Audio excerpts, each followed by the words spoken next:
please. Hey There we guys, go. what's going on? Welcome back to Prospects Central 101. My name is Chris, and today joining me we have, Braden. and we're going to be doing a little bit of something different that we haven't done in a while on this channel, and that is a preview video. So most of the time on here we do breakdowns and prospect stuff, but today is the Super Bowl, so we're changing that up a little bit, and we're going to be talking a little bit about the NFL and pro football today. So, today is the Super Bowl. Happy Super Bowl Sunday.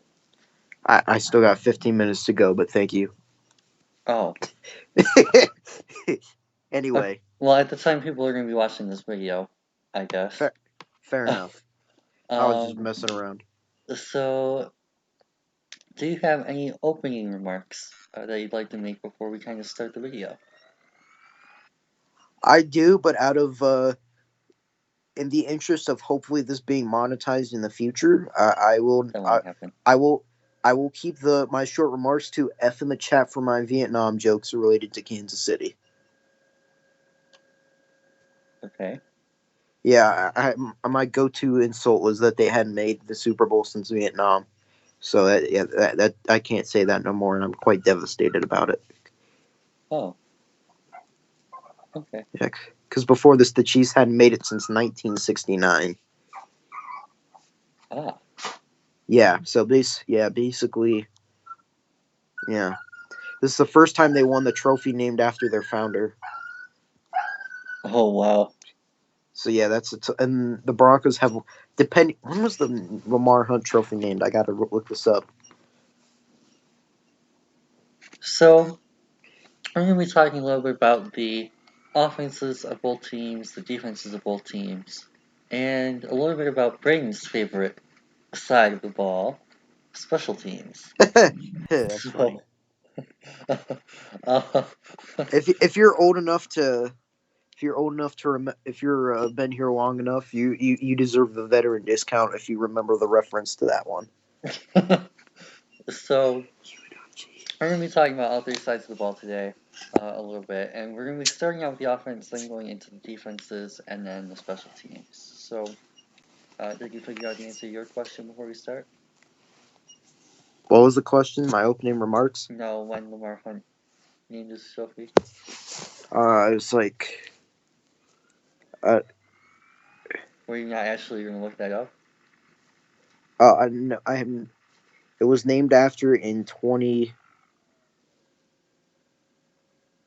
1984, 1985. Nice.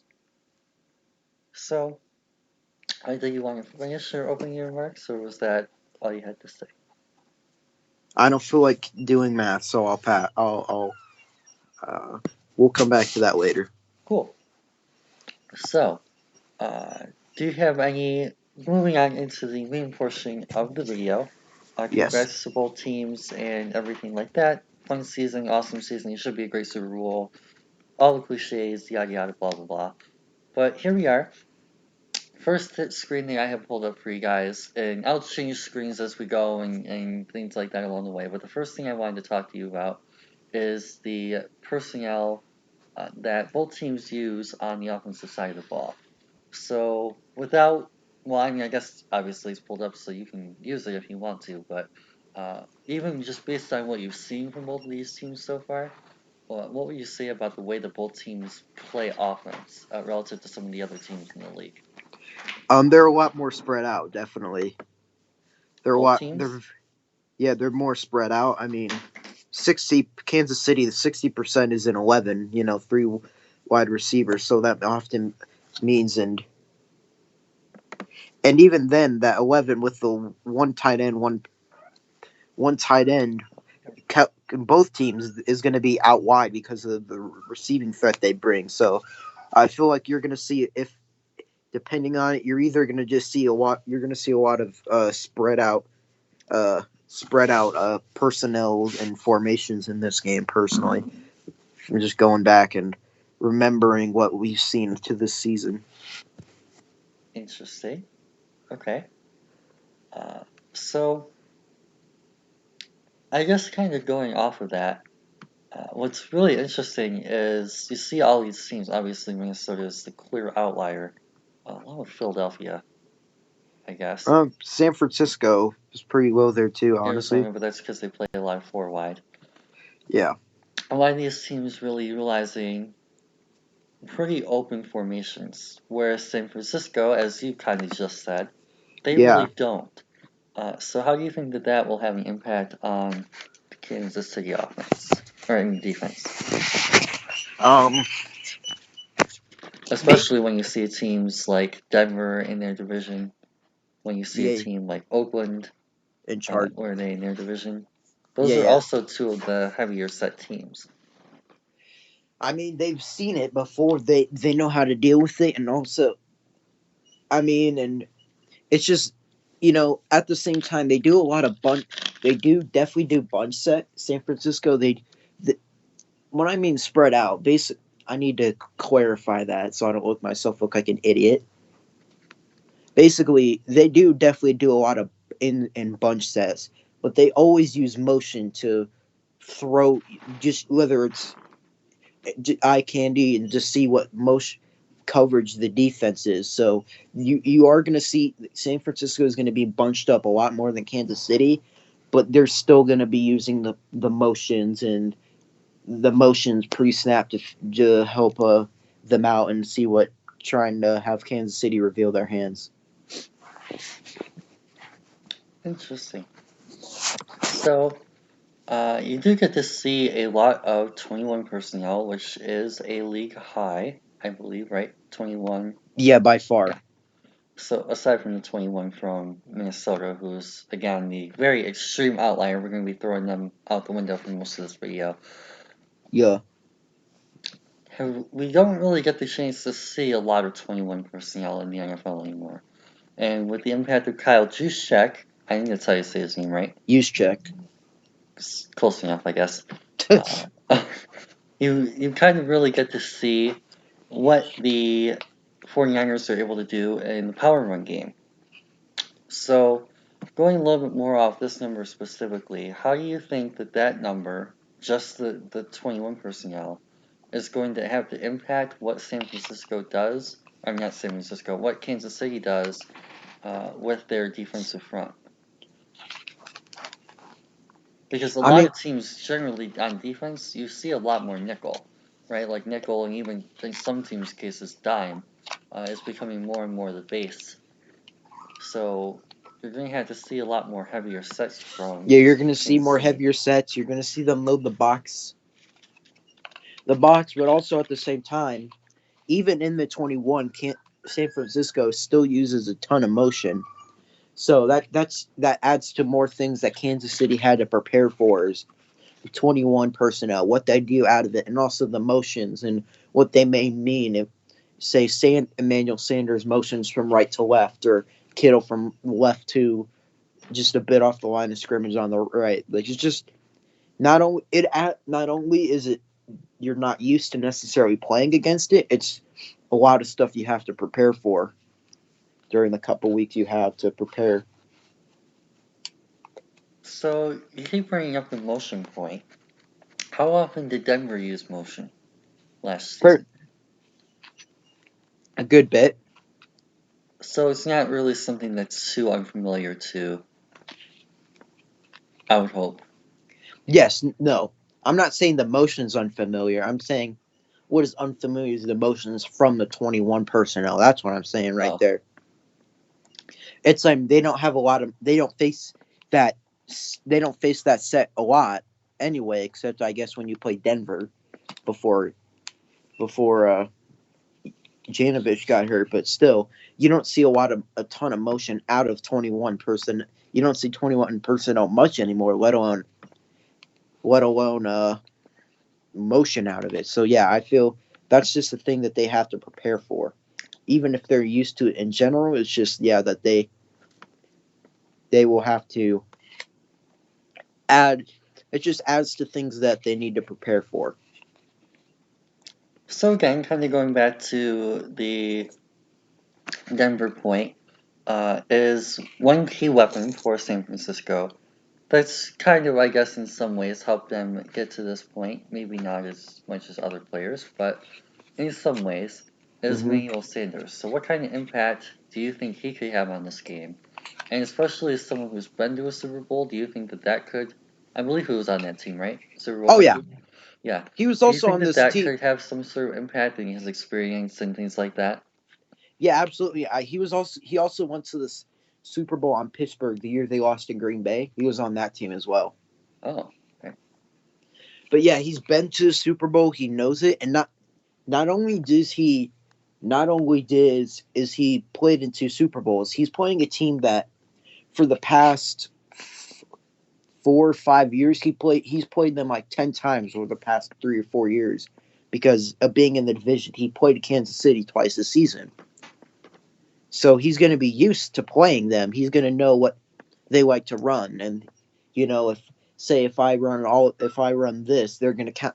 If we show this, they're going to counter. They're going to likely counter with this. So it adds to what Kyle Shanahan can do because he's faced the Chiefs so much that he can help out and see he can help out with the game plan because he knows the Chiefs very well. Now, The old Chiefs. mhm. I'm pretty sure he was on the team still when we played them in Week 7. I could be wrong. Okay. Anyway, but still, and not only that, as of on the field, he provides deep threat and he provides energy to that team. He's going to be, if he's going to be running shorter routes, there's going to be slants and digs and zig routes and stuff. But at the same time, he still has the speed and stuff to take the top off the defense. So it's just he provides another deep threat for the 49ers team alongside of Debo Samuel. So I feel like I don't know how much the 49ers are planning on passing it, but I feel like I feel like if they do plan on passing it a good bit, I feel like Sanders will be involved, in my opinion, because he terrorized the Chiefs as a Bronco, I and mean, to be minus fair, most people terrorized the Chiefs until they hired Spags. still he's had very good success against this team. So I feel like if they have a pass heavy game plan or have to make adjustments to become pass heavy, I feel like Sanders will definitely be involved in that game, in that phase of the game for the 49ers. So another guy that you mentioned, and staying kind of in the same line that we just talked about, is the guy that I don't remember if we did a video on him or not. I don't think so. I don't believe so. Was Debo Samuel, Yeah. and he is someone that I think all of us pretty much liked Like, across the board coming out hmm last year. yeah. So we talked a little bit about what Sanders can do. Do you have anything specific that you want to bring up about Debo Samuel and his impact I mean, towards the Kansas City defense next week? Or, well, I should say today. um, I mean, he's a bit different than Sanders because Sanders, he's a bit like leaner and he's a bit more refined in his route running, in my opinion, than Debo. But still, he has the speed to just where if you blink, he can just go run past you and you're screwed. So he's gonna be the main deep threat. He's gonna George Kittle, Kittle and Sanders are gonna allow other people on the 49ers team to get one-on-ones and get favorable matchups, and maybe they decide to leave a Sanders one-on-one open to double cover Kittle or vice and double and kind of bracket Samuel or vice versa with Samuel. So I just think the deep threat he provides is going to be again a lot of stuff that the Chiefs have to prepare and be ready for because if they mess up, they have a misstep, he's gone like that. So we talked a little bit about the passing targets, I guess we should say. Mm-hmm. So we're going to kind of stick to that theme a little bit and move away from San Francisco's receivers to their number one pass catcher. At least I think he's their number one guy. It would make sense for him Yeah, to be.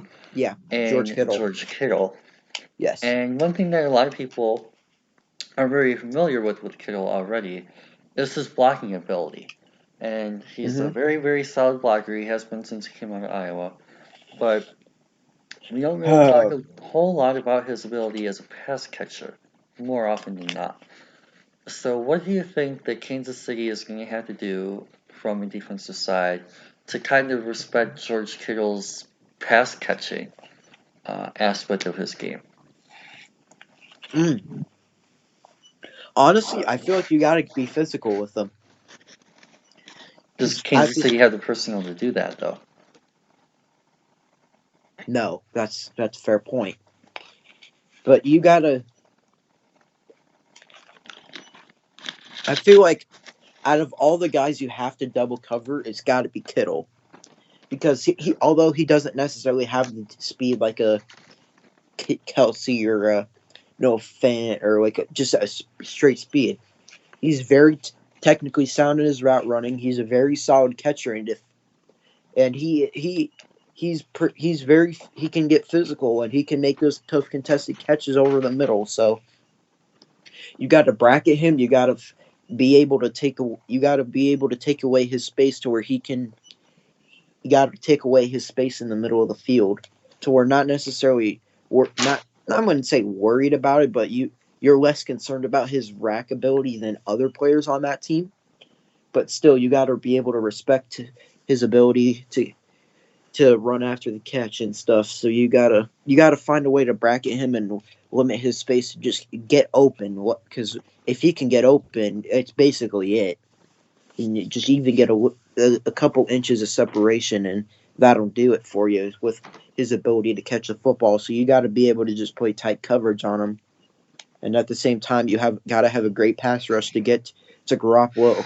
Garoppolo to not allow Kittle the time to get open. Nice. So, Kittle is probably going to be one of the more talked about threats. Is there anyone on the San Francisco offense in terms of pass catchers, other than the main three guys that you already went over, that you want to really add into that kind of mix as someone to look out for tonight? 1 second. It's You late can at pull up the night. depth chart. I'm pulling it up myself. Don't worry. I'm just my depth chart. As you can see, ladies and gentlemen, we put no production value into this. Um, you know, actually, yeah, there's a couple guys I want to bring in. Well, more like one underrated guy I think is Dante Pettis. Interesting. No, Okay. and another just pure deep threat to where he has the ability to get off press on the line of scrimmage, and although he may not be the first guy, it's similar him and Richie James to where they're going to be ones who can be left one on open, and those are maybe the guys you want to take a deep shot to because if you double Kittle you and if you want to take away Samuel or Emmanuel Sanders, someone else, whether it's Richie James, Kendrick Bourne, or Dante Pettis, someone's going to be left one on one, and they all have the deep speed to just get by, and he there maybe get a deep shot in on Kansas City.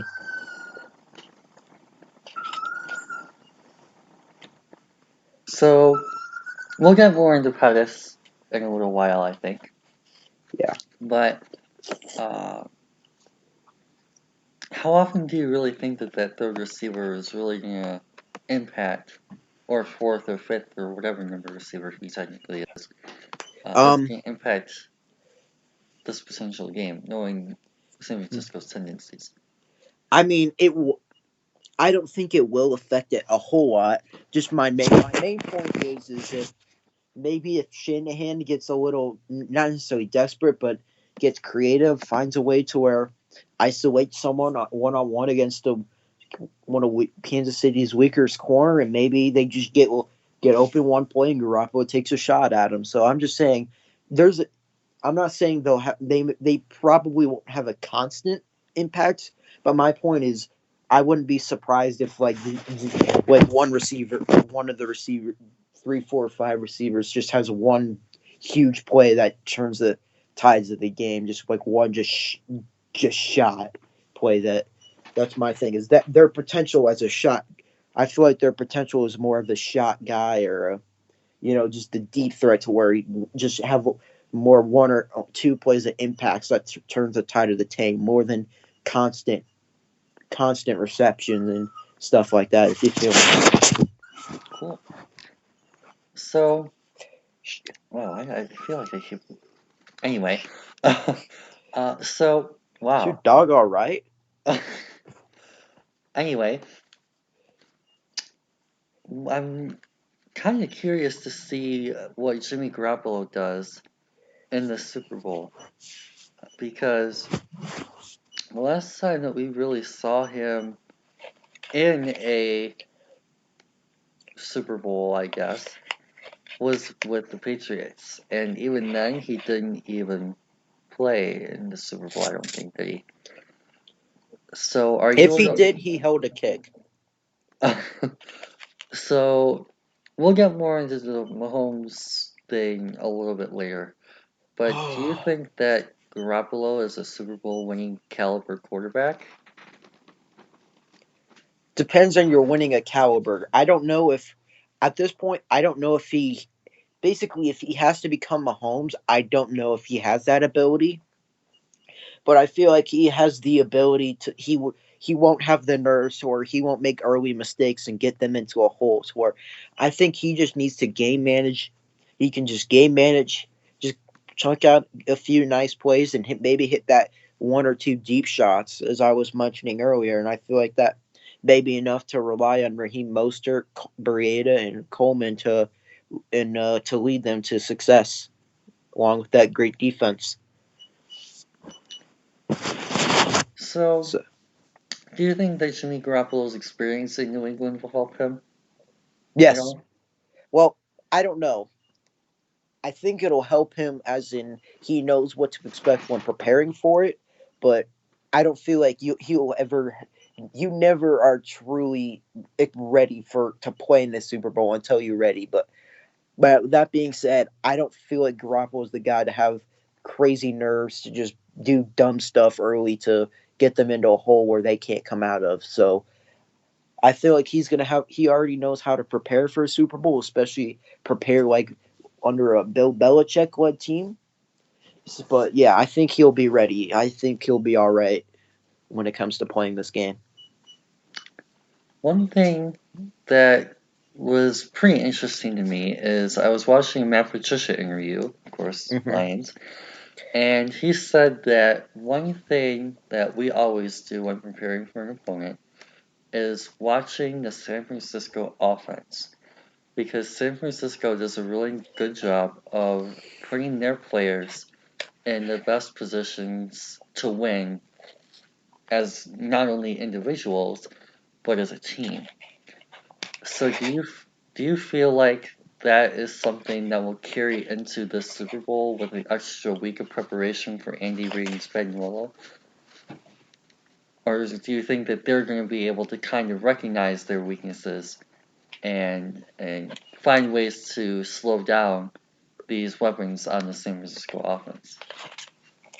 I think it's a combination, to be honest. I think that Andy Reid and Spagnuolo will definitely be prepared and will definitely recognize some weaknesses, but at the same time, I feel like Kyle Shanahan is smart enough to realize that when he sees the weaknesses, he will make the adjustments that's needed. So I think it'll be a chess match the whole way. So a fun game. Yes, yeah. So I feel like that Andy Reid they'll pick up and see weaknesses, but at the same time, Shanahan is smart enough to where, and I think he also will learn his lesson from that one game we will not speak of. I was going to wait to bring that up. But Yeah, since you did, what do you think that game will have in terms of impact in I this will say, particular game? um, he will not show and he will not slow down. If they get up big again, he'll keep going. Basically, he won't get so he'll basically just keep going with what works, and in that Super Bowl with Atlanta, he kind of went away from what worked and kind of went for the kill shot when it really wasn't there. So I feel like that's an adjustment he'll make. Is he'll just keep riding with what's working if they are fortunate enough to get up big early. Because So that's kind the oh, you go. yeah. Because I think that was his biggest mistake. Is he went aggressive when they were up like 28-9. You know, going for that kill shot to kill the momentum. But when the momentum was switching, he got too conservative, if that makes sense. Mhm. So I feel like he'll learn and he'll find the balance to just stick with what was working. Because early in the game, uh, early in the game, whatever I forget the specifics, but something was working, And then got aggressive late and in the middle of the third quarter, and he went for kill shots that weren't, the coup de grace that weren't there, and it bit him in the ass. And then he kind of went into a turtle. So I feel like he'll learn to where he won't necessarily slow down, but at the same time he won't. He'll hopefully learn to not go for kill shots if they're not there. So what kind of weaknesses do you think San Francisco has on their offensive side of the ball? Do you think their receivers are one of their weakest points? I mean, if you want to say weaknesses, I mean, I guess, but not ever. I feel like they have. I mean, they have two good receivers and a very solid tight end. It's just I don't know if. I mean, I would say their weak wide receiver three is more of a weakness than the receivers as a whole. Because Debo Well, Samuel and yeah. Emmanuel Sanders are two very solid receivers. So I feel like if you could say a weakness, I guess it would be that you could add a third solid receiver. So yeah, I guess you could call that a weakness. But even then, if that's your biggest weakness, you've built something pretty damn good. Is it though? That's a tough one. I mean, the I mean, the, what do you feel? What do you think about the interior line? That's what I was going to try and transition into. Yeah, Is the because offensive line play for San Francisco has been a lot better than you would think. Laken Tomlinson did not find any success in Detroit, really. Of course, it part of that was what? seems to be a common thread, A common theme. long story, but there was coaching issues that were incredibly ridiculous. Uh, that, again, very long story for Lines video, but he ended up getting back to the topic, finding a lot more success with San Francisco. And Ben Garland, kind of the same thing. Another guy who was kind of out of falling out of favor in Atlanta, pretty much found success with the 49ers, I believe. Hmm. I believe he's found success. I don't remember hearing anything better about him since he's been here. Yeah. And then same thing with Mike Person. Indianapolis had one of the worst offensive lines for a while. And basically, it was one of the biggest reasons why Andrew Luck was forced to retire early. And now he's out here working with the 49ers, and that area hasn't really been, at least from the top of my head. I'd have to go back and look at more analytics stuff behind that. Hasn't really been that huge of an issue for them. So, do you think that that is a matchup thing? And that going against a team like Kansas City, that'll be exploited more than it has been in the past? Or Sorry, do you what you kind of cut out for a sec? hmm? Do you repeat that? Do you think that maybe going against a team like Kansas City, they might be able to kind of find ways to take advantage of that area of their team? I think yeah. If you're gonna have to, if this Chiefs defense wants needs to have finds one success, it needs to be from their interior line with, you know, Chris Jones is the main one. We'll he's get more going to into be. him when we talk about the Chiefs defense Yes, too. but yes, no, but yes, I feel like if you're the Chiefs, that's where you need to have success. Is your interior defensive line versus their interior offensive line. If you want to stop the 49ers offense, that's how you got to. That's the main part of how you got to do it. So yeah, I just looked up Person's PFF. He has a 61. Ben Garland has a 59, and Laken Tomlinson has a 64. So three basically starting caliber average interior line. Respectable. Yeah, right. And we were talking about this in our Lions group chat. I don't know if you were part of that conversation or not. Where it's always better to kind of have three guys who are okay than to have one or two studs in a bad spot. So, very interesting. Mm-hmm. On the other hand, their tackles are basically the exact opposite. So, do you remember watching Mike McGlinchey on Notre Dame? Yes. Yeah. What do you remember about when you watched him as a prospect and how he's grown since then? Uh, mm, just the dude was very solid. He had very solid technique, and I felt like he had, very power. He was a powerful guy, and but at the same time, he had good He was basically. I felt like he was a safe pick at tackle, and that he would have been. He had success, and that his four was very solid at the NFL level. Nice. So yeah, him and Joe Staley both have had pretty respectable years when healthy. But do you think that maybe over the course of the year, given some prior health issues, that maybe that some of their team, and not even just their offensive linemen, but maybe some of their other players as well, are getting worn down by the course the season is taken? I mean, yes, but that's if you're playing a physical game like football for this much of the year, because this goes back to training camp and stuff. You're in preseason, you're gonna be tired and you're gonna be banged up. So I feel like that's something that both teams are gonna have to worry about. Okay. So yes, I do think it is a factor, but I feel like both teams are banged up probably enough to where it'll cancel each other out. Fair enough. Now, the one thing that we haven't really talked about yet specifically on this 49ers offense is their run game. And that Mm-hmm. might just be the best part of their entire offense. So obviously we all know about the emergence of Raheem Mostert, but they also have another guy like Sanders, who's a veteran from another team, that's been to a Super Bowl.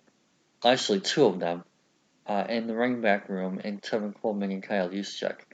So, do you think that Tevin Coleman, during his experience in Atlanta in that Super Bowl that you talked about earlier, do you think he factors into this game a little bit more than he maybe has in the past? I'm assuming he's healthy. He's going to be playing through a dislocated shoulder, I believe. Oh, okay. So I don't know. Basically, well, first of all, I appreciate his ability to fight through pain because with all due respect to the Super Bowl, if I had a dislocated shoulder, I probably wouldn't be playing. Yeah. So the fact that it's commendable that he's even playing. But yeah, I don't know. I feel like they're going to be relying heavily on Raheem Mostert and with Breida, and definitely Coleman will get some carries. I mean, I'm not saying he's not just showing up for the sake of showing up. He's going to play, but I feel like his role would be limited to where if he was healthy, in my opinion. Now, I'm not his doctor, so maybe it's been greatly healed and he's just fine. But even if when he was healed, it didn't. It seemed to like they relied on Raheem Mostert more than him. So I feel like yeah, he'll definitely have some impact, but I feel like it would be a bit limited to where if he was fully healthy. How much that impact is going to be off the field? Definitely, I mean he's gonna be. I mean any Super Bowl experience. The only way you can gain experience and knowledge about the Super Bowl is to prepare and play in one. So yeah, the fact that Kyle Shanahan and Tevin Coleman worked together for said Super Bowl that we will not bring up in name. Uh, yeah, I think it'll definitely add preparing to where he can go to the other guys in the room, especially Raheem Mostert, who's starting to get a lot of spotlight on me. Here's what to expect. Here's what to expect during the first week. Before we head out, while we were in San Francisco, this is what we're going to expect during the week. How the media is going to treat you. How we're going to prepare. We're going to practice, and how the first half is going to feel. Where it's more of getting adjusted to it being a spectacle more than a football game, and you're going to come into halftime, extended halftime, make your adjustments, and come out and just play a normal football game. Because one thing that Matt Patricia said on the Pat McAfee's podcast the other day is that the first and second half are two completely different football games. Basically, he said that the first half is more of getting adjusted to the spectacle of the Super Bowl, where it's longer commercial breaks, more ball swappings, and et cetera, and stuff like that, and the flow of the game is off, and you basically spend the first half adjusting to the flow, right? But where the second half, you come out at halftime, and it just feels like a normal football game again. So I feel like Tevin Coleman going through that, he's going to be able to help the other guys, not only in the running back room, but in the offensive room, adjust, especially with Emmanuel Sanders and Joe Staley, who was at the Super Bowl when the 49ers lost to the Ravens. They're going to be able to help to the younger guys in the locker room and tell them this is what to expect and all that stuff. So I think that's going to be his biggest impact, in my opinion. Now, I could be wrong because I'm not involved into those meetings and I'm not privy to the game plan, but that's just my opinion based off of what I'm presented right now at this point at 12:20 a.m. Mountain Time on the Super Bowl Sunday. So you talked a little bit about game plan in that little spiel. How much of the game plan has to be this guy? It's huge. I mean, going back to the Broncos for a while. Oh, you're kind of... Oh, hold on one sec. Is this better? A little bit.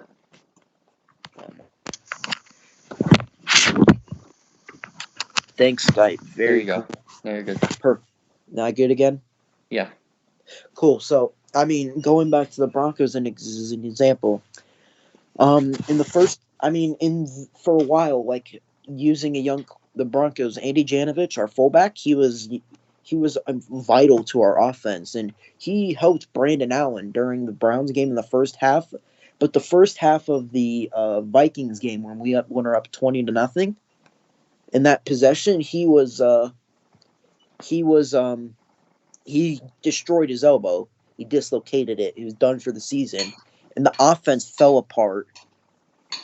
The offense really just fell apart, and under Allen, we lost the Vikings game, and then we embarrassed ourselves in Buffalo, and then we come in. Drew Lock comes in to save the day. But yeah, fullback has big importance. He can be used. He's a great Juszczyk. He's the best fullback in the league.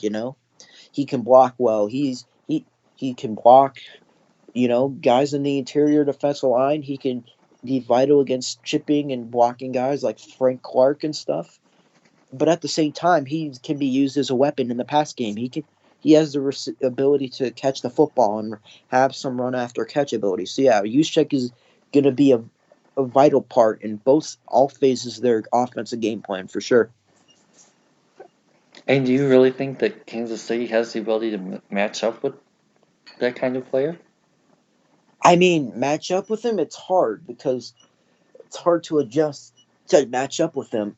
I mean, in coverage, if he's used as a pass catcher, sure, probably you could get the linebacker. But if he's used as a blocker, unless you're putting like Chris Jones on him, which Shanahan is, I would hope, smart enough to at least not a one-on-one put Chris Jones on Kyle Juszczyk. The poor man has a family. But yeah, no. But no, I feel like the way Shanahan would utilize him, it's hard to match up and find a guy that can beat him, whether he's using to help double team a guy or flank Clark, or if he's just a one-on-one off of a blitzing defensive back. So yeah, it's going to be definitely hard for Kansas City to match up on him as a blocker. As a Denver fan, yes, this has to be kind of fun for you. What do you mean? Because not only is the other team Kansas City Chiefs, Yes. but there are quite a few Denver connections Oh, in oh, I have a San screenshot of Francisco. all. I have a screenshot of all the lists of Denver connections in San Francisco. Let me pull it up. Now, there's obviously a couple of previous ones. Um, But the one that I'm going to get to for this next portion yes. is John Lynch, who of course just got passed up for the Hall of Fame today, unfortunately. With all due respect, with all due respect to the man, I'm glad Atwater got in over him. He probably will at some point, but Oh, anyway, I think next year will be his year. he is one of the main architects of this San Francisco roster. Yeah. So, with that in mind, is there anything on the offensive side of the ball that you think kind of, uh, I guess phrasing it this way, will you change how he's built this team in any way? Would you have No, not made the Garoppolo deal and tried to draft a quarterback? Would you have invested more in the offensive line? Would you have gone after more receiving? Is there any kind of big change that you would have made from what him and of course Shanahan has had some input with his power run game system and all that? apparently, from what I'm hearing, it's basically Shanahan's the main guy, the main decision maker. Shanahan Lynch is just the guy to make the execution. From what I'm hearing, That's but how it would make sense. That's how most good I can list off organizations I run. can list off every connection from San Francisco if you want, but yeah, anyway, later. But yeah, no, I mean it's hard because it's one of those where if you don't trade for Garoppolo, you probably don't trade back, and you maybe take Trubisky at number 2. And you sure, with all due respect, you sure as hell wouldn't be here with Mitchell Trubisky as your quarterback. So it's like it's hard to. I mean, I feel like they've done. It's just with the offensive line, it's one of those where the sum is greater than its parts, and you have two very solid receivers, and you have a great tight end that the Broncos should have drafted over Jake Butt. Oh well. I mean, we took Michael Thomas and Michael Roberts, so But no, George. We took Jake Butt, and George could have won the next pick. oof. That's a tough scene, but yeah, it's one of those where it's hard to because if you don't trade for Sanders, you don't have really another weapon. Oh, so it's hard to change things because you don't know what the other move to fill that option, that hole that not making a move would have done, and what that would have done to the chemistry to the team.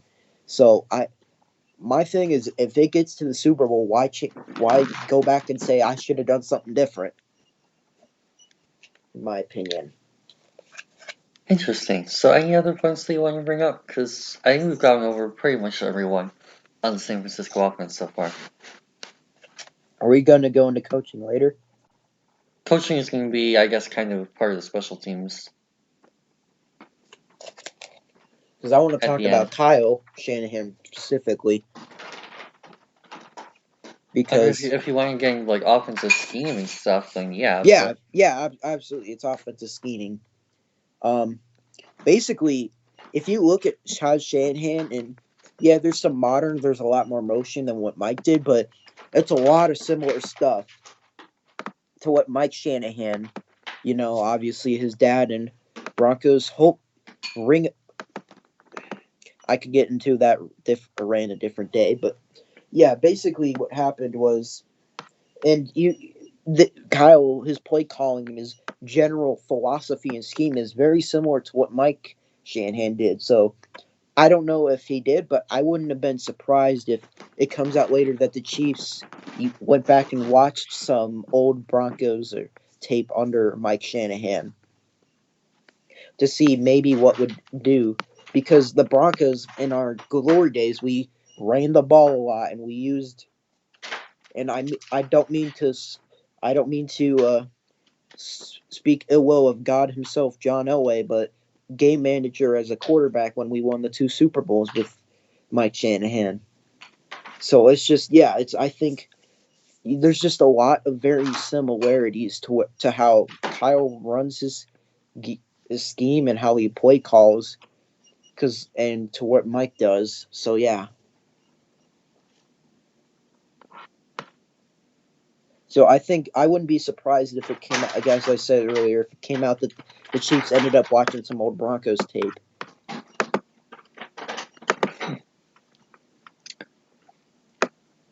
Was that That's all all. they had on that? I mean, yeah, for now. All that's relevant to the situation. Because if I could, I would rant about how stupid it is that Shanahan's not in the Broncos Ring of Fame yet. So I'm just scrolling through some of these offensive personnel. Shout out to Sharp, by the way. This is one of my favorite sites for football stuff. And this little pocket, I guess, kind of intrigues me a little bit. And you see that this is passing offense specifically. And then you see one within that white box area, I guess is the best way to describe it, that 57% of their passing plays are out of 11 personnel, compared to, I think it was like in the 40s, the rushing. So are you at all worried about, well, I guess first off, before I get into another point I want to make, are you at all worried about predictability? No. 25%. So most of their passes are out of 11 personnel, while not very many of their run plays are. So they run the ball more out of 21 than they do 11, but they pass the ball, and actually it's pretty close in 12, but they pass the ball a lot more out of 11 than any other set. Honestly, not. I'm not really worried about that. I feel like Kyle is smart enough to adjust, and maybe and to where if he becomes predictable, I feel like he'd be able to adjust. And another thing that kind of intrigues me about this particular area, I guess, is a success rate of which their 11 passes are, I guess, successful at 44%, which is pretty low. 49, 56, like generally most of your plays are around 50%. Most of your formations are around 50% on a good team like this. So do you think that maybe that's an adjustment that they have to make even without considering Kansas City or without considering any injuries or any other, just something that they have to change to find more success in the Super Bowl from what they have in the past? Definitely. I mean, sorry, if you're able to pass what better than they have been able to, it's like it adds another level of another level of a dimension to your offense and your threat, and another threat that that they may not have had to not necessarily didn't prepare for, but they weren't quite expecting. So yeah, I feel like that's definitely one adjustment that they absolutely have to make. And another area too is like, and you see the interceptions. 9 of 13 of Garoppolo's interceptions were in 11 personnel. And then in terms of sacks, I'm gonna have to pull up his sacks number. But 26 seems high. Yeah, 30. He had 36 sacks on the year. So 26 of those 36 sacks were also in 11 personnel. That actually almost looks kind of worse. But is there any particular suggestion you have? Because for me, I think it would be very interesting to see them pass a little bit more out of their heavier sets. Specifically, we talked about Juszczyk as a passing threat, and what kind of mismatches he could pose. Maybe that's an area that San Francisco kind of looks to, kind of predicting a little bit here, but maybe that's an area that San Francisco looks to kind of adjusting to exploit a little bit more than they have this season. Huh? Sorry, one sec. Can you repeat that? So we talked a little bit about earlier about Juszczyk as a passing threat. Do we think that maybe that's probably one of the biggest ways they can adjust to a Kansas City defense? Or do you think that Kansas City is going to come out and recognize him as their threat and he's not going to really be? I don't know. You'd have to pull up Juszczyk's receiving. I'll have to look this up. Basically, I mean, definitely that's an adjustment they can make, and my suggestion would be to not get sacked. That's my suggestion. Is say no, they can't legally. Okay, I'm not gonna. That's not a joke. I'm gonna go down. Anyway, I mean, yeah, you need to figure out a way. Kyle Shanahan is a lot smarter than I will ever be, so it's hard to give him a suggestion. But basically, my thing is I would definitely try and utilize Juszczyk into the game more, and I would try and figure out ways to exploit those one on ones, that you're going to get, whether it's with a Samuel or a Sanders or one of those other guys. Just get them on some quick, get like I don't know, Richie James or Kendrick Bourne on a quick slant. Try and just get the ball out quick. Let them get the ball and just have try and get some good rack yards. So I feel like the with the exception of deep shots, I feel like you have some speed on this team to where you can just live by getting the ball out quick and letting them get rack yards. In my opinion, Did he miss games? who Juszczyk? schemes? What? What did you say, real quick? Hold on. Did Kyle Juszczyk miss games? I do not know. He had 12. He only had 3 rushes for 7 yards and 20 receptions for 250. And 1 total touchdown, which was a receiving touchdown. And 7 of his 20 receptions came against the Cardinals. Yeah, I'm gonna have to peep that. I only see 9 games in his game log, so. Yeah, I Because don't there's a think pretty big jump from November 17th to December 8th. he only And there's a played pretty 12 big games jump this from season. October 7th Yeah. until November 11th. Yeah, he missed 4 games this season. 4? Yeah. That's it. Then I should still have 12. Yeah. That's what Pro Football Reference told me, is he had played 12 games. Well, it could be including postseason. I didn't think about that. Kyle, Or he just didn't do anything, because this only includes games in which he actually had a target and or a rush. Yeah, I don't know what to say about that one. So there's probably 4 games where he didn't have a target or a run. Possibly.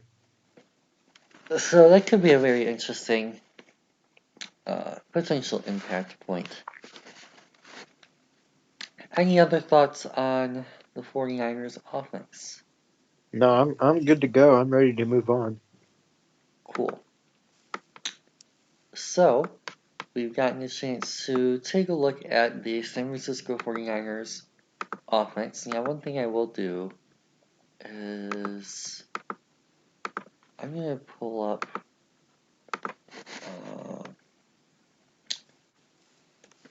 offense by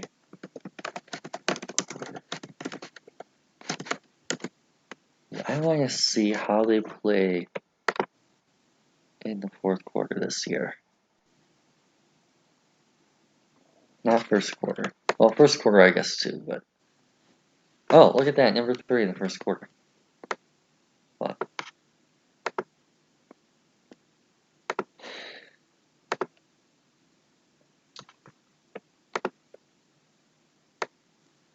Did they slow down? Nope, still 8. Very nice. So I guess what I'm trying to get to is how much do you think balance and maintaining control throughout the game is going to impact what they do on that side of the ball? Because obviously the 49ers are a ball control team. I mean, it's definitely important because the 49ers, the way you beat Patrick Mahomes is by not letting Patrick Mahomes, by limiting the amount of time Mahomes is on the field. So, yeah, you definitely, you have to,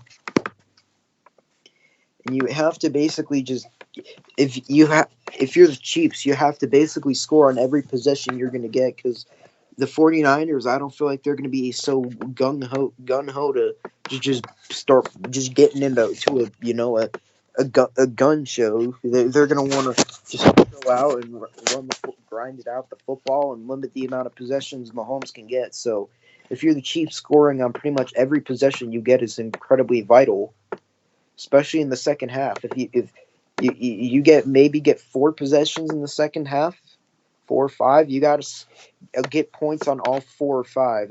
That's my point. Is you got to basically score on almost every possession you get because I feel like it's going to be the amount of possessions they get are going to be absolutely limited.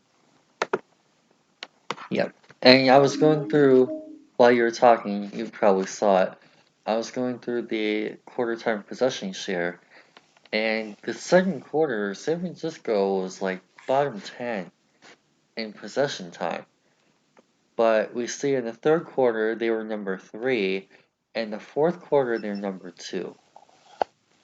So I almost wonder if this is going to be, like you had mentioned, a while ago now, and this is going to be one of those games where you kind of see 2 different halves of football. Specifically when San Francisco has the ball. Maybe not so much Kansas City, because I think they're going to try and do the same things throughout the course of the game. I mean, if you have Patrick Mahomes, it doesn't matter what quarter you're playing in, what game, where you're playing it. You're letting Mahomes throw the football. Right. And get the ball in the receiver's hands, and we'll get into all the playmakers they have shortly.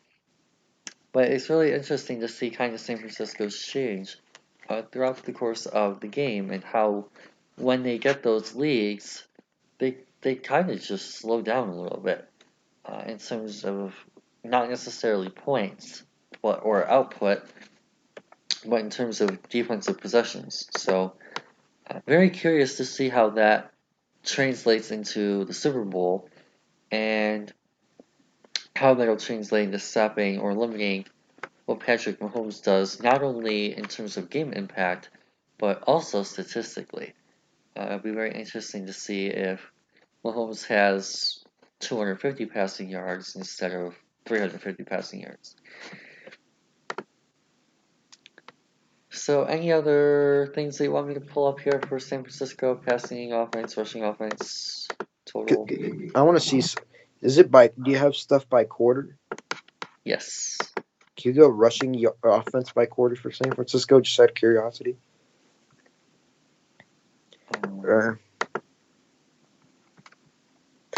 I was just actually go to first half time possession share and second half.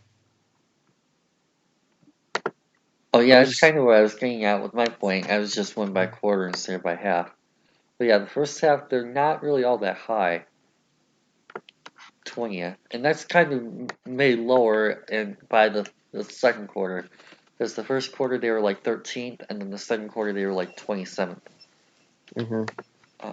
But as you'll see here in a second, I'm pretty sure they're going to be number 2 behind Baltimore in the second half, because Baltimore was way ahead at number 1. Yeah. By 7%. What's that Kansas City at? Just out of curiosity for the second half. Yeah. Right. Basically, yeah, they're gonna be they're gonna get the football. The 49ers are gonna want to control the football. So if you're the Chiefs, you have to score on almost. You can't have like 2 consecutive 3-and-outs, especially if they have more 9-minute drives.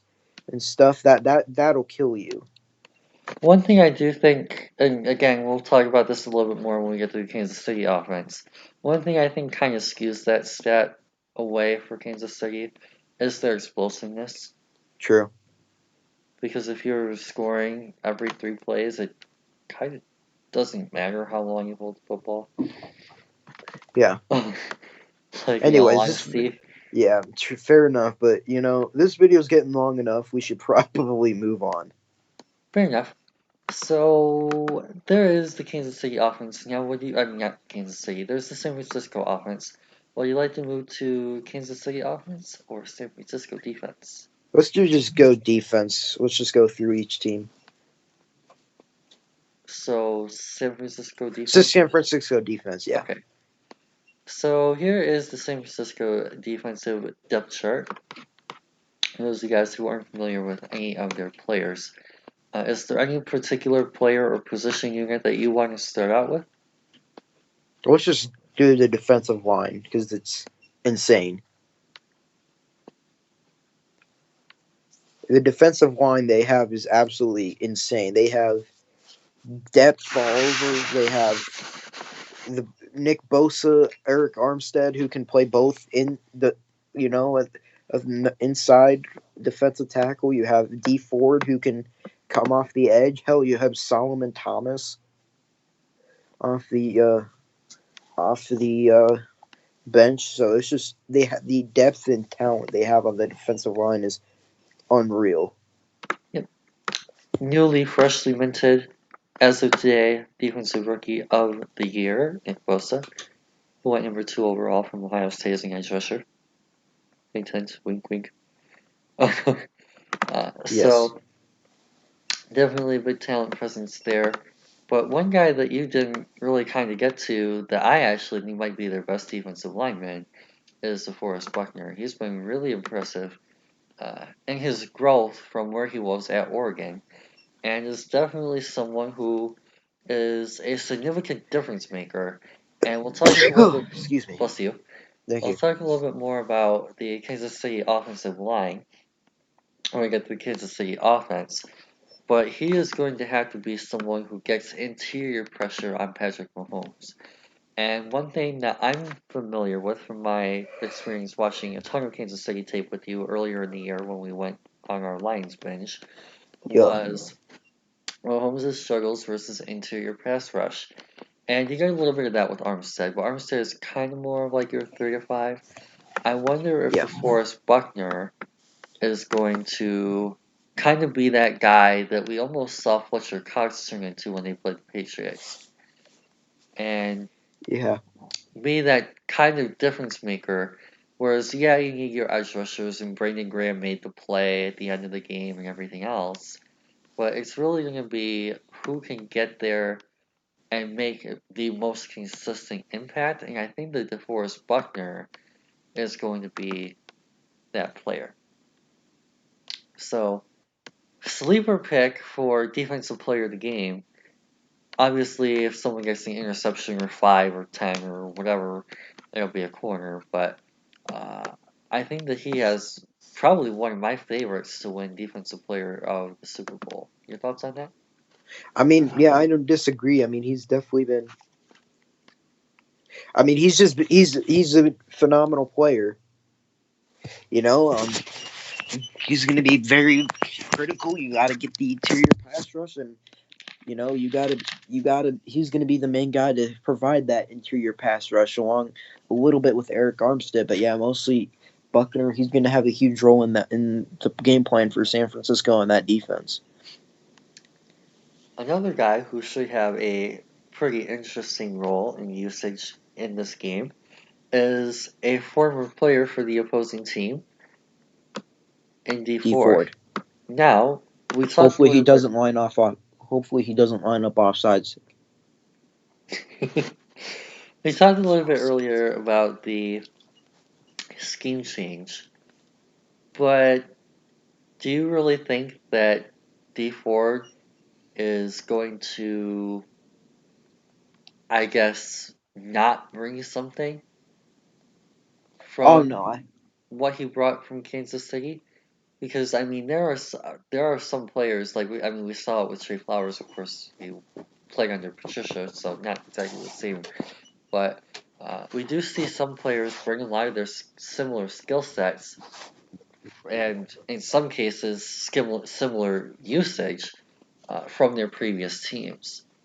So, do we think that maybe that's going to play in favor of Kansas City, knowing what he's good at, or do we think that maybe that could play in favor of San Francisco, maybe him knowing where offensive linemen are going to line up or how they set or whatever?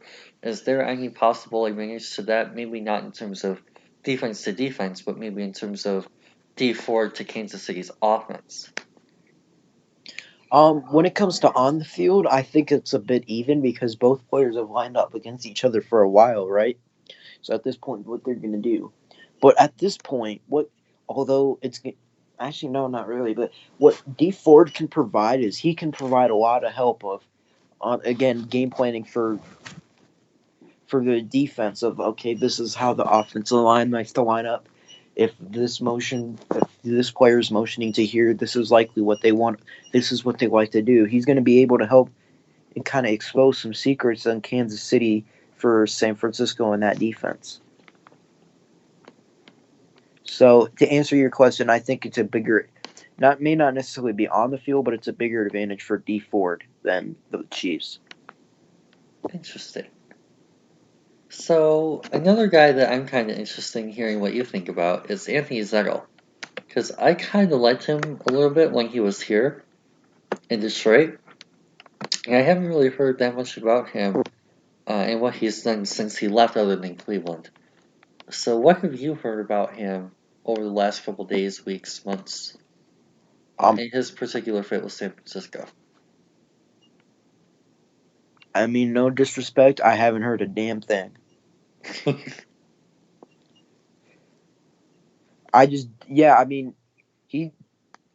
Depth is good, but I don't know. I haven't honestly heard much of either way. He's just been kind of there. So I feel like, yeah, he can he has a talent. He definitely has talent. He showed it in Detroit. I just feel like I don't know how well he's fitting into San Francisco, but I feel like he has enough talent to where if he has to fill in and become a starter during the game, he will have the natural ability to do so and be somewhat successful. Nice. Now, the one guy that we haven't really talked about a lot yet, that's listed on here as a defensive lineman, that's probably going to get some playing time, is Sheldon Day. Another one of your kind of average starters, comes from the Jaguars, pretty stat defensive line, going to another pretty stat defensive line. And I guess kind of just wanted to give him a shot. He's an average player, has a PFF grade of 60.6, so right in that starting caliber, not trash range, I guess, is probably the best way to put it, former Notre Dame kid a couple of years ago. So, props to him as well if he makes a play. Kind of one of your under the radar sleeper guys in a room filled with first round pick, first round pick, first round pick, first round pick, good time free agent signing. Would be kind of funny if he was the guy who ended up making a big play and that changed the outcome of the game, because it seems like that kind of is what seems to happen. Like Robert Alford in the Falcons Super Bowl, He dropped it. Never would have picked him to get that pick six. So. And then I also would have never predicted that he dropped an interception that would have ended the game. Moving on. One more thing I want to talk about the defensive line too is Chris Kocurek is awesome. He's a fantastic coach. Huge props to him. Tons of talent, but I really liked him when he was here too. So, anything else that you want to point out about the defensive line unit group? I'm good. We're ready to move on. Nice. So again, I'll let you pick the positional group that you want to move into next. We'll just keep moving down the depth chart to linebackers. Why not? Anything in particular that you want to point out at the top? I mean, I gotta give praise remorse over the fact that Fred Warner went the pick before the Broncos. and we were gonna Yeah. take him. Well, no, this was a separate one. He went the pick before us when Oh. we were gonna take him in the third round of 2018, at least from what I heard. And then he went the pick before us, so we panicked and took Royce Freeman. Tough. Anyway, yeah, it's just he's very incredible. He's an incredible player. He's very athletic, very talented in coverage, but at the same time, he has the physicality. He's very solid at run stuff. It's just he's a very good all around running back. Good lord, linebacker, and I feel like in the next couple, as soon as maybe next year or two, he'll be considered as one of the best linebackers in the league.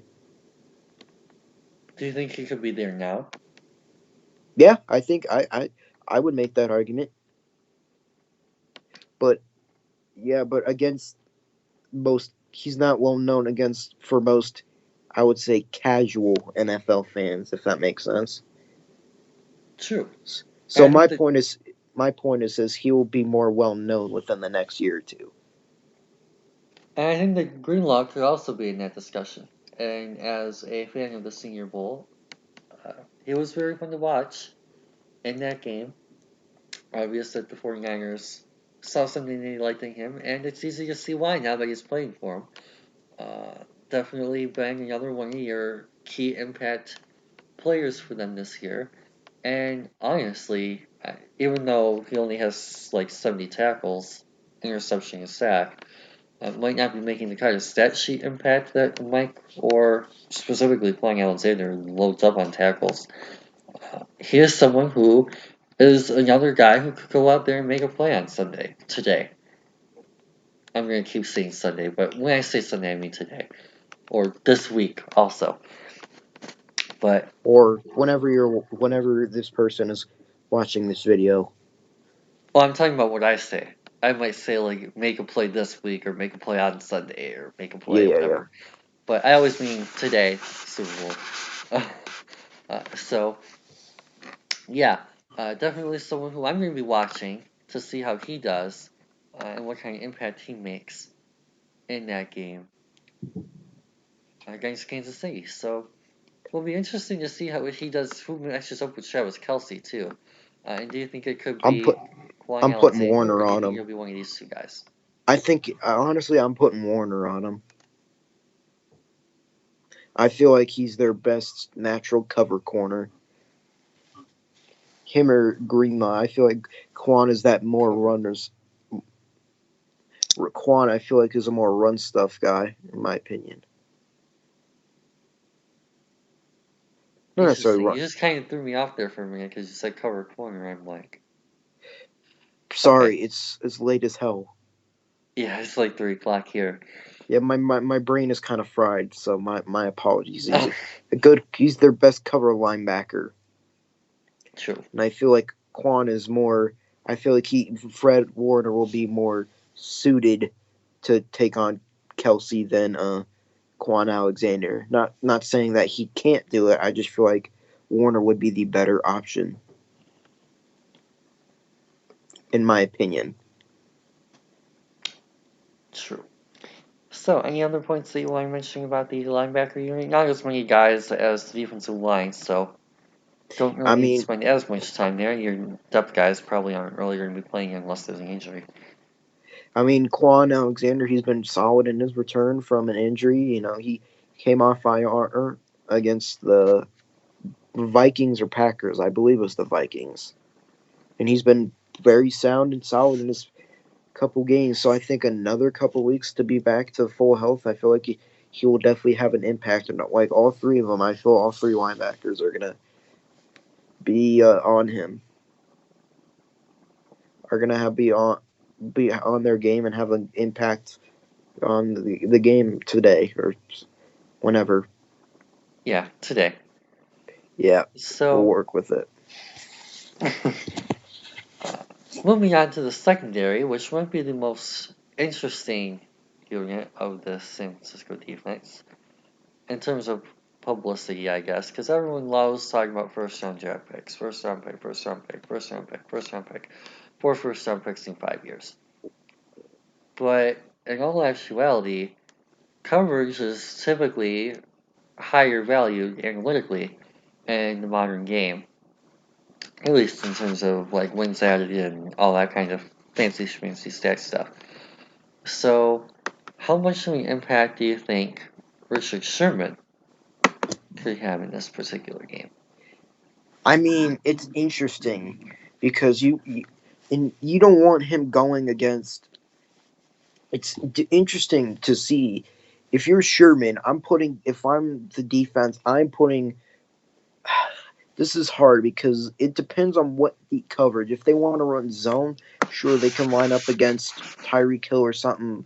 But yeah, on that side, but it's like in the slot. But I don't see how it would be, in my opinion, a good idea to go against man coverage against McCole Hardman or specifically Tyreek Hill, just because of the speed they have. And Sherman, coming off his Achilles a few years back, isn't quite the same speed that he had, back in his prime when Even he then, was, even in his prime, he didn't really have a whole lot. yeah, he didn't have the ton of speed. He just had enough to cover sorry ass Crabtree.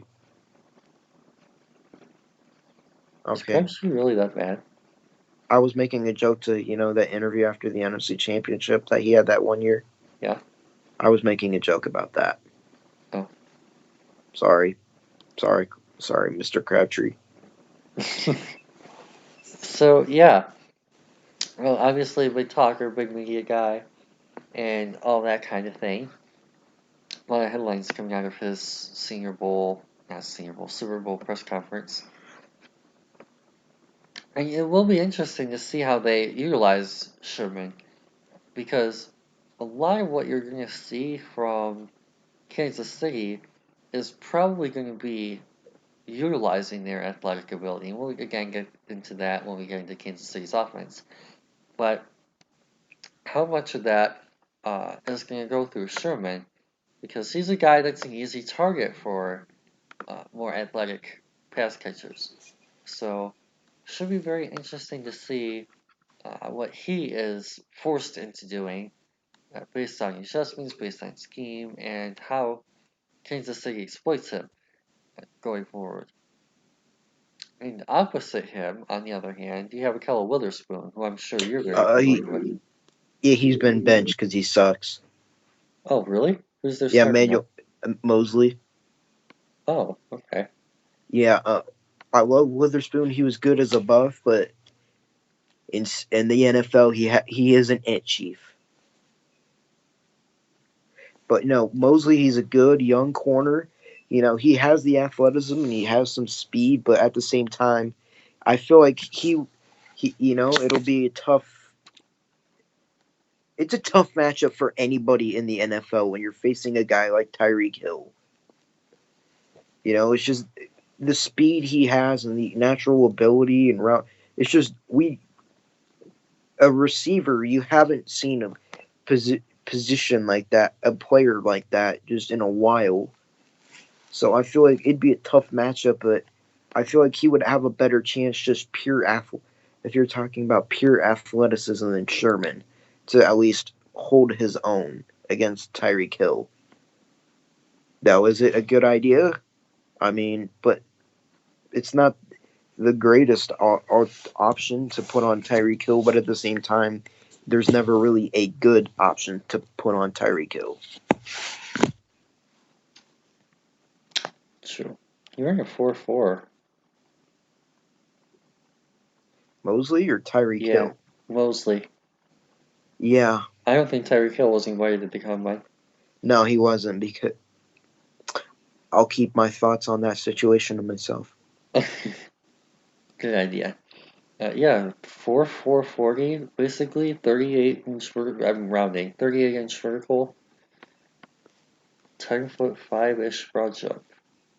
I mean, he's athletic, but at the same time, so if you're talking pure man-to-man athleticism, I feel like Mosley would be the better alternative than Sherman, in my opinion.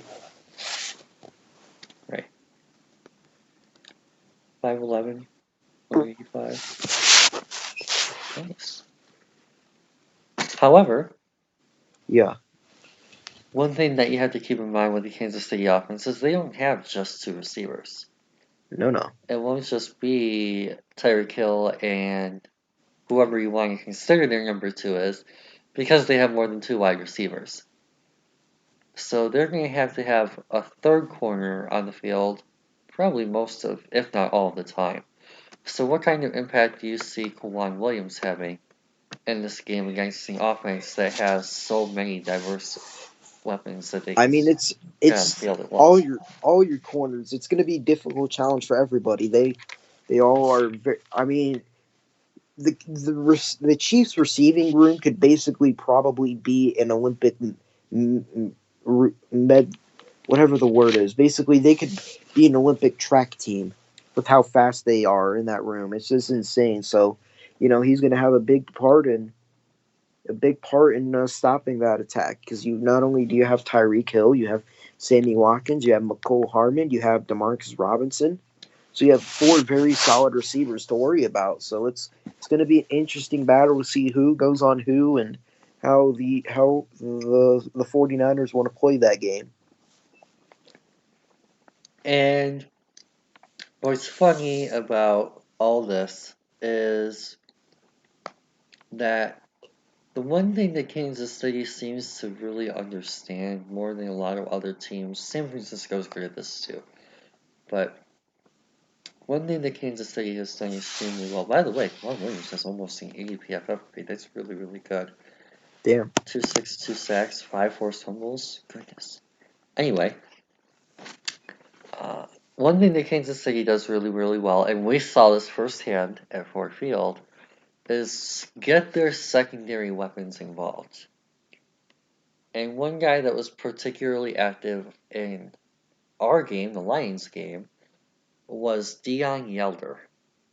And we'll get a little bit more into him specifically when we get to the Kansas City offense again and how they spread the ball around. But I guess I'm trying to transition into the safety group. Yeah. And how much of an impact, not how much of an impact, how do you think that this safety group for the 49ers is going to have to do to limit the Kansas City offense? And obviously, we know they're going to have an impact because they're going to play a huge role in stopping, if not Travis Kelce, Dion Yelder, and the running backs. But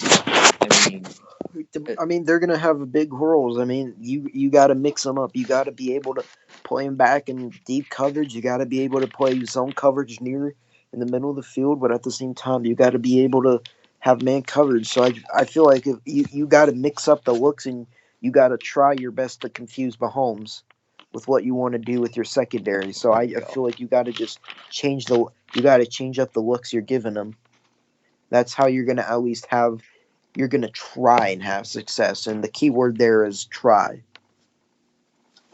so do you think that maybe these guys could play a part in covering those receivers, or do you want them more on the running backs and the tight ends? I mean, yeah, I feel like they could definitely. More so Jimmy Ward personally, but yeah, I feel like you could definitely have like Jimmy Ward on like a Demarcus Robertson or a Dion Yoder or running. But yeah, I feel like they're definitely capable of being on receivers and not just running backs and a tight end. That's more applying to Jimmy Ward in my opinion, but still, they're just Jimmy Ward definitely has that ability. And Nice. I could be tripping, but I believe he was started out as a corner in his career. He I did. could be He was okay.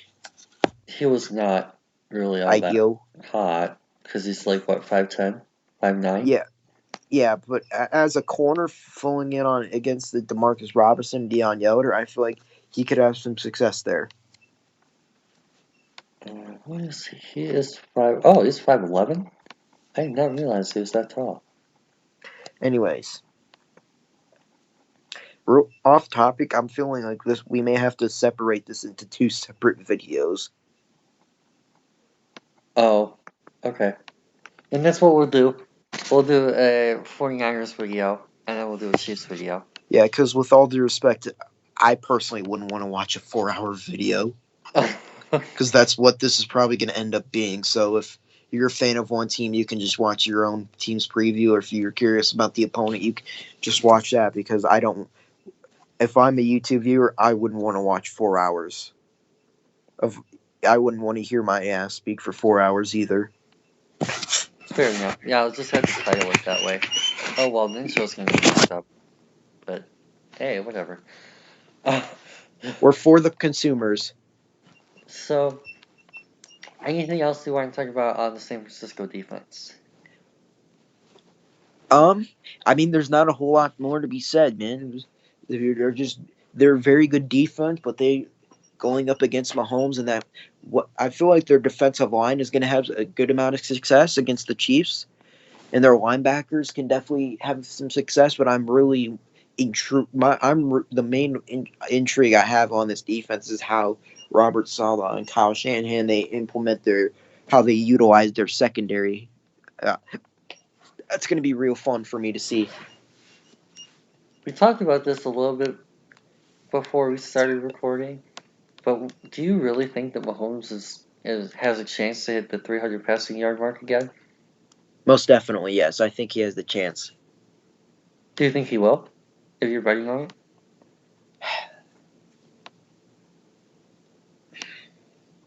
I think he will. I would go out and That's say tough. that. Yes,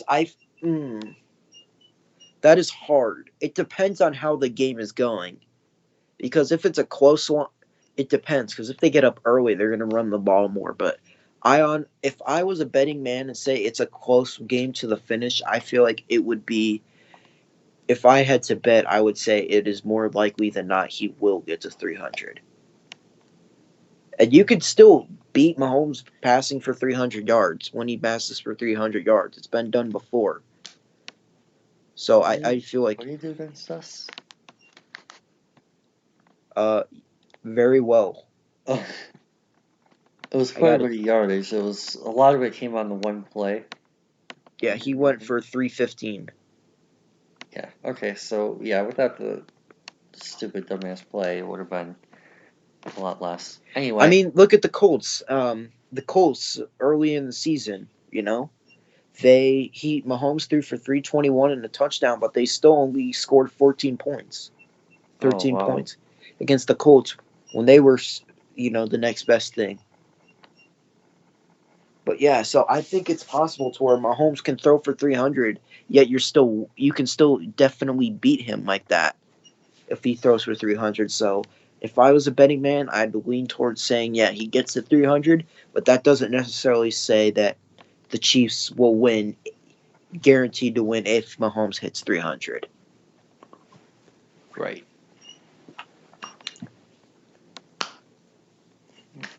Speaking of Mahomes and the San Francisco defense, another thing that we learned firsthand, the two of us, is Mahomes' ability to make plays with his legs.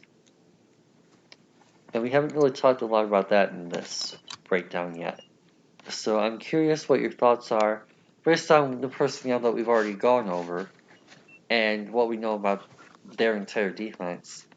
How do you plan if you're the San Francisco defensive coordinator, Robert Saleh, of course?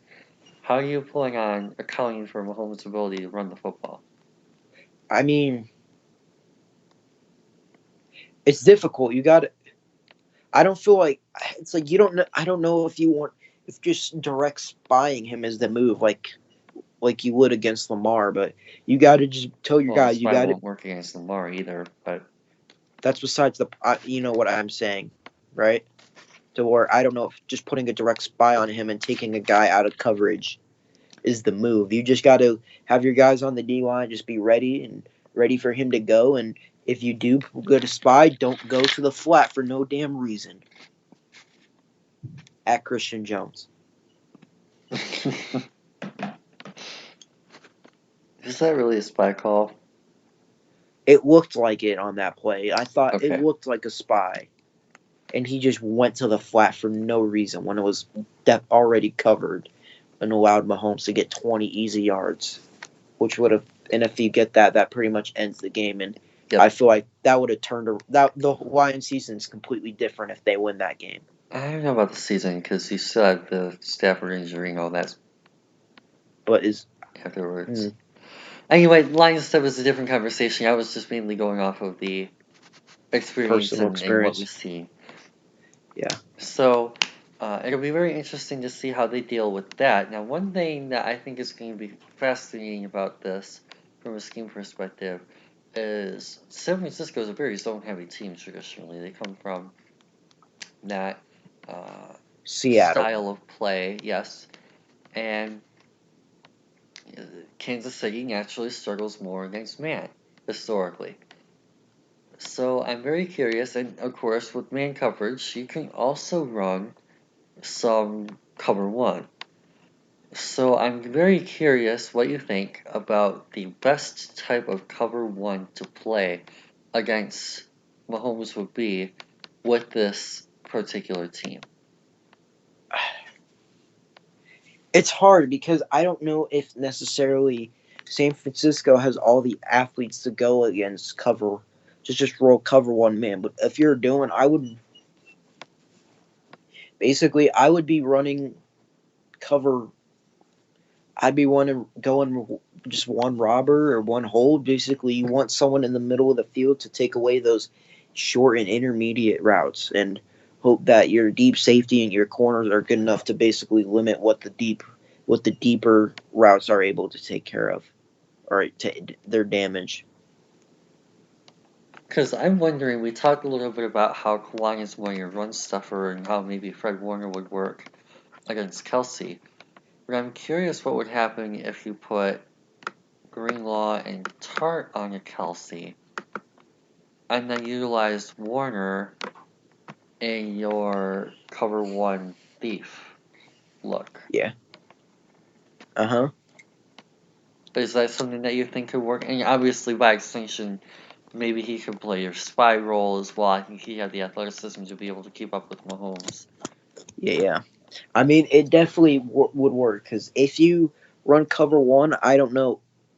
If you're running cover one, you have to have someone in the middle of the field to limit what Mahomes can do with his legs and the short and intermediate routes that the Chiefs like to run. And then what you're going to have to do, of course, this is just me kind of explaining my own game plan, is when they run their five wides, you're unfortunately probably kind of stuck in zero. Mm-hmm. Which is where I think that Kansas City, and we'll talk about this in the Kansas City video, and Kansas City could exploit those mismatches and get as many playmakers out in space as possible on that end. Of course, there's pressures and screen. There's a whole lot of stuff you can do with that. So, And honestly, I don't.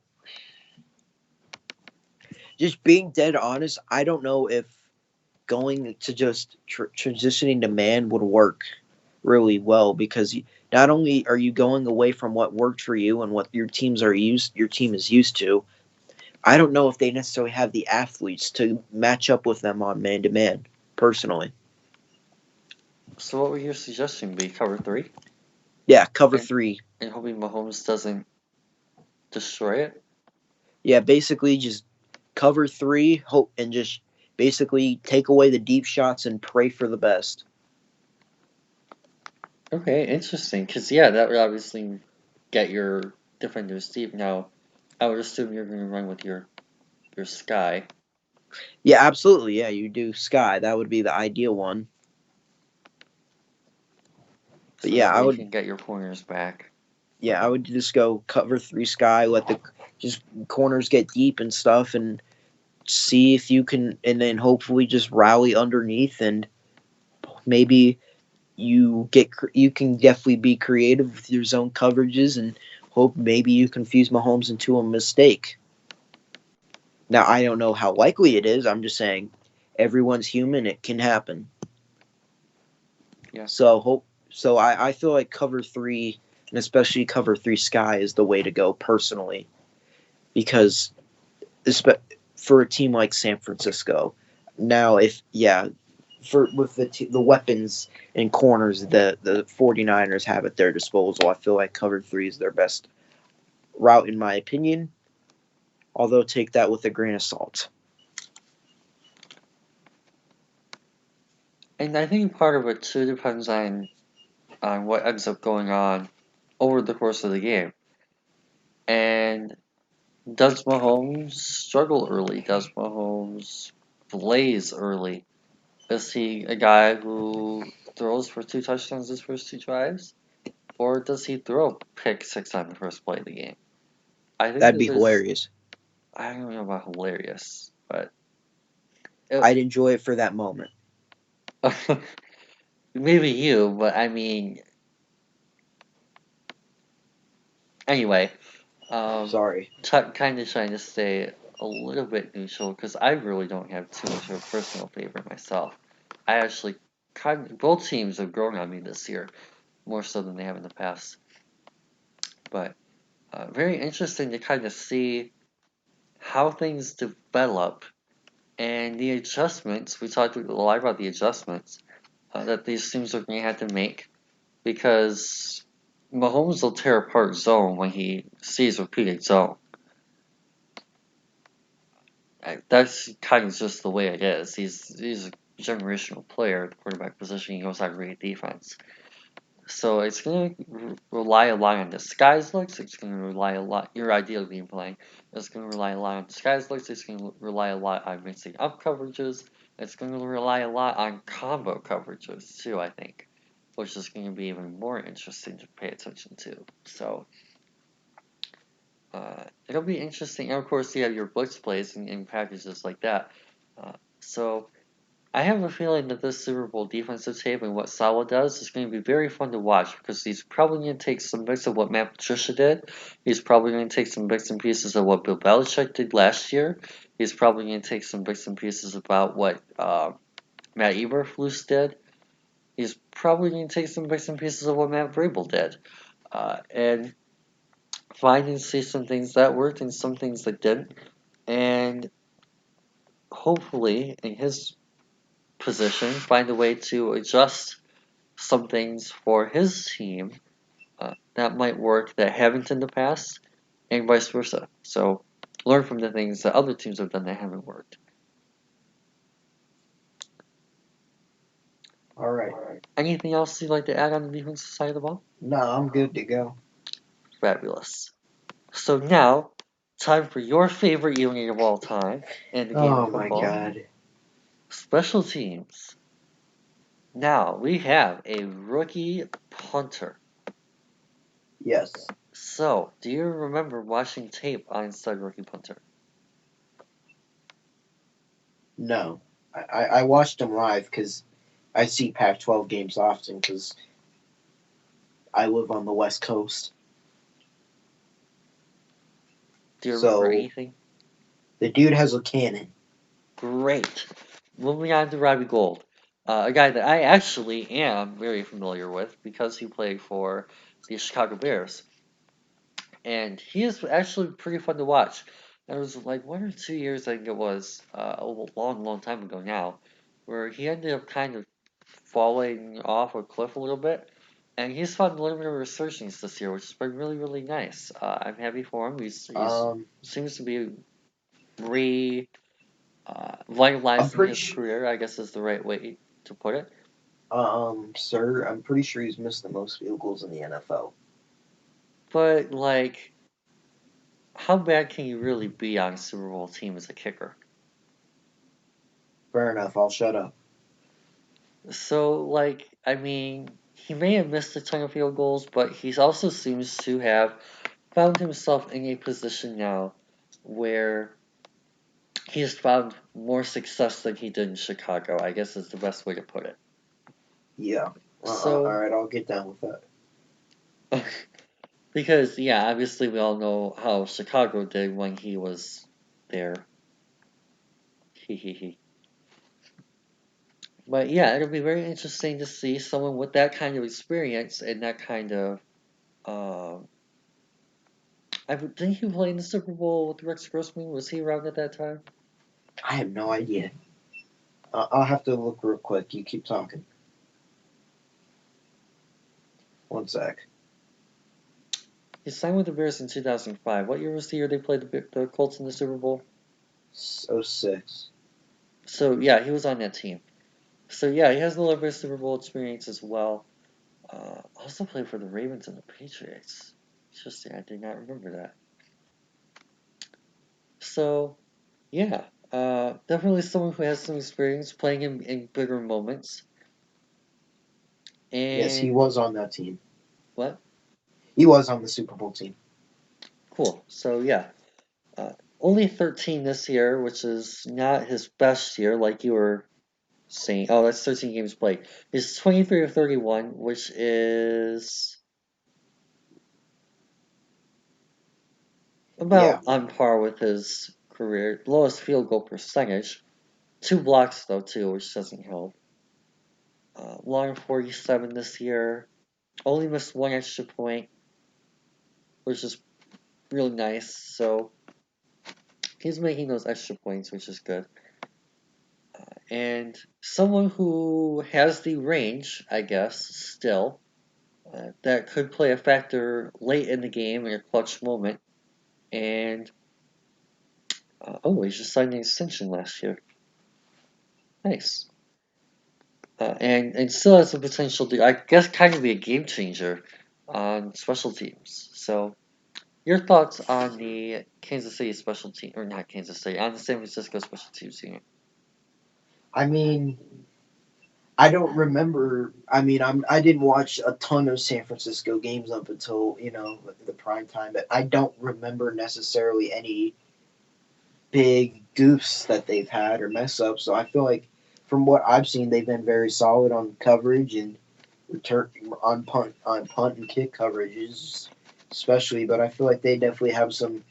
Uh, I think Richie James is their punt returner. If I'm not, if I'm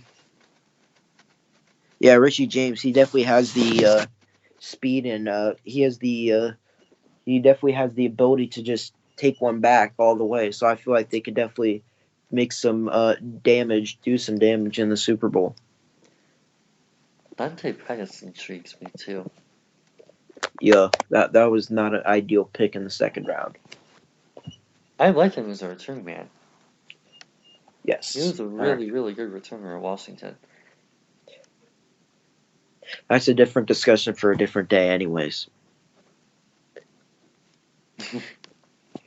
So, anything else that you'd like to add? No, I'm good to go. I'm ready to just wait. Is Tease Tabor on the practice squad? Ain't that something? Yeah, it's been huge. I ain't remember that. That's a tough one. Oh, yeah, it's kind of big news here. Yeah, he signed there in December, I think it was. Well, good November, for him. December. What? Good for him. Yeah, basically. Holy crap. What? I'm looking at all their injuries. Yeah. A few of these are. Oh, Weston Richburg. That's their starting center. Well, and Jason Barrett, who's their probably, obviously, starting nickel if he's ever healthy again. Yeah, Jim that's Tabor. doubtful with all due respect. Uh, Dang, that's something. Marquise Goodwin. Jerick McKinney, of course, is a main one.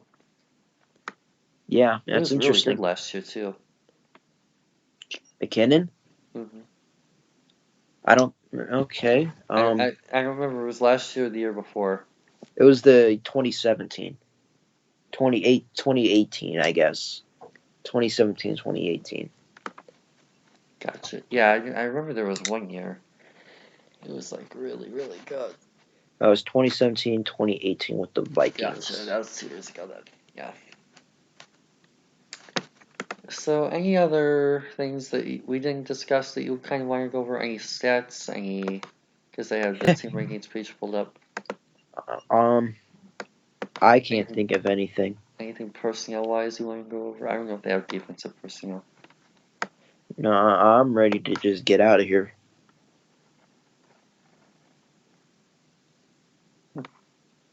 So yeah, for those of you guys who aren't familiar with the Sharp site, I definitely recommend you check them out. And you can do your own research on here as well. They have all kinds of cool stuff for you guys to check out. So if you're interested in learning more about some of the different formations and things like that, Definitely recommend them.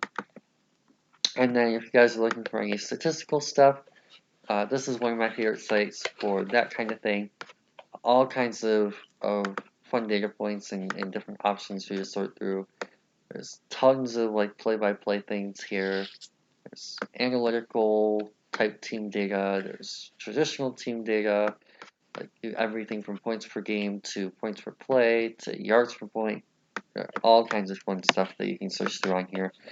So if you guys are looking for more kind of breakdowns and knowledge for you guys to gain on your own, these are two places that I like to go. And hopefully you guys can learn something from either or both of these places that we haven't really talked about so far on the show today. Any other things that you want to say before we wrap this one up? Uh, I genuinely appreciate anyone who listened to every second of this video. You are a real one. Because yeah, this one's gonna be a long one, but yeah, I appreciate everyone who continues to support us. We our production value isn't the greatest, but we try our best, and we like to have fun doing what things we enjoy, and we appreciate you coming along and enjoying this with us. Honestly, this has been a really weird video to me. I don't know if you guys can tell, but like, even just trying to host and everything, this is like not my normal type of video. So this is probably No, one of my worst videos I've done in a while. But and it's ironic because now that you're not able and I'm able to shine, I actually have a more prominent role. it's kind of weird for me. Like I don't know. So it was like I feel like I did a terrible job in this video. we'll adjust Hopefully the Kansas City one will get better and I'll be more used to it by then. So in like 5 minutes for us. Alrighty, all right. hopefully what? We should get out of here. Yeah, that's what I'm gonna do. I'm about to wrap this one up. So if you're done making all your points, hopefully you guys Yeah, were able to learn a thing or two over the course of this video. Somehow find something that you guys were able to take from this. And maybe not the whole video, maybe not every single thing, but you guys got to hear what we had to say about San Francisco. It was a very fun team to watch, and definitely a lot of very talented players. We got to go over a lot of players that we are familiar with, even though we don't get to see the 49ers play very often. I live in the East Coast in Detroit, a Lions fan, and then you're an AFC guy in Denver, which is closer, but still not exactly San Francisco type of market. And their emergence this year from Senior Bowl to where the peak of the NFL as a Super Bowl finalist, contender, whatever you want to call them, has been incredible, and I think shows a lot about where the direction the league is headed. Jimmy Garoppolo, not a top five quarterback in the league. 40% 11 personnel offense who loves to run the ball. Uh, Great defense. I think they're the number one ranked passing defense in the league or something like that this year. Without the best secondary too, by the way. They only have the most talent ever on the secondary. So very interesting team to pay attention to and follow over the course of the playoffs, mostly for me, and has been definitely a thing or a team that by watching them more so than talking about them, you can learn a lot about the game of football by studying their films, studying their tendencies, studying what they do well and don't, and uh, seeing the direction of how you can win a game or how you can win every game in a different way. Win one game by passing the ball to a tight end, win a game by running the ball 50 times, win a game by throwing to your different receiving core. So very fun team to watch and enjoy, and should hopefully see that translate into a good Super Bowl tonight. So yeah. with that being said, hopefully you guys enjoyed this one, learned a thing or two along the way.